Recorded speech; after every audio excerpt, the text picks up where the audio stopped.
So it's all done. I got the switch in. I forgot to order a heater, so I ordered a heater for it. That came in.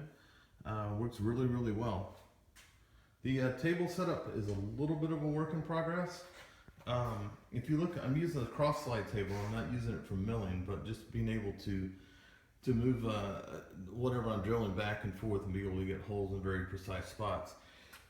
The mounts don't line up. The mount points are not, they're close, but close doesn't count in this case. So I've got C-clamps on it right now, which works pretty well, but I'm going to make a bracket, and it will come up in here, go over the top of that, and then attach to the bottom.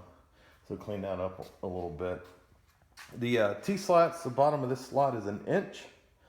The head of a 5/8 bolt is 1 inch. So to make that work, all I had to do was just grind the threads down a little bit so they would clear through here. Grind the grade markings off the top of the bolt. So then that comes up, I got the 5/8 inch washer. Just ground that a little bit on the sides, and then I've got the nuts on that. So just a quick, just half turn on these, and I can move the vise back and forth on the table. So that's worked out really well. Very, very secure. The handles, I never got in touch with the eBay seller to get my handle. So I took the one that I broke and just threaded the end. So it's not a big deal. It's shorter, but it's kind of hard to tell.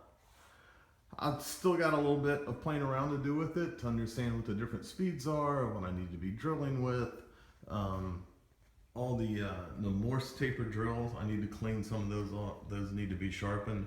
I've got the Jacobs chuck on it. This is a great chuck. I had to get a chuck key for it. It's a lot bigger than the ones that you normally have. So right now I've drilled with it. I did a little drilling test. I'll show that in a minute.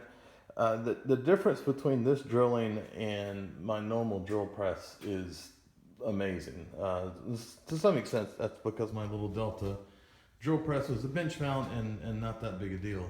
But this certainly fits my needs. It's a big drill press. It's very stable.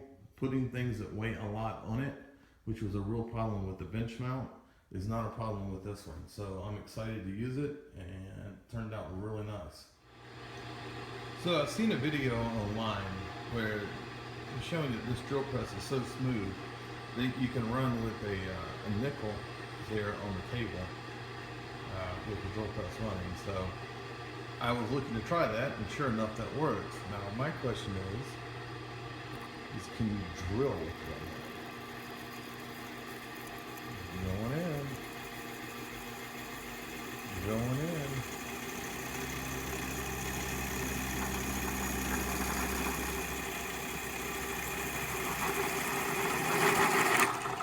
And yes, you can. And just to show that I'm not faking it. Yep. So obviously, I'm happy with how this turned out. It's gorgeous. It runs smooth, very quiet, and the table turned out good too.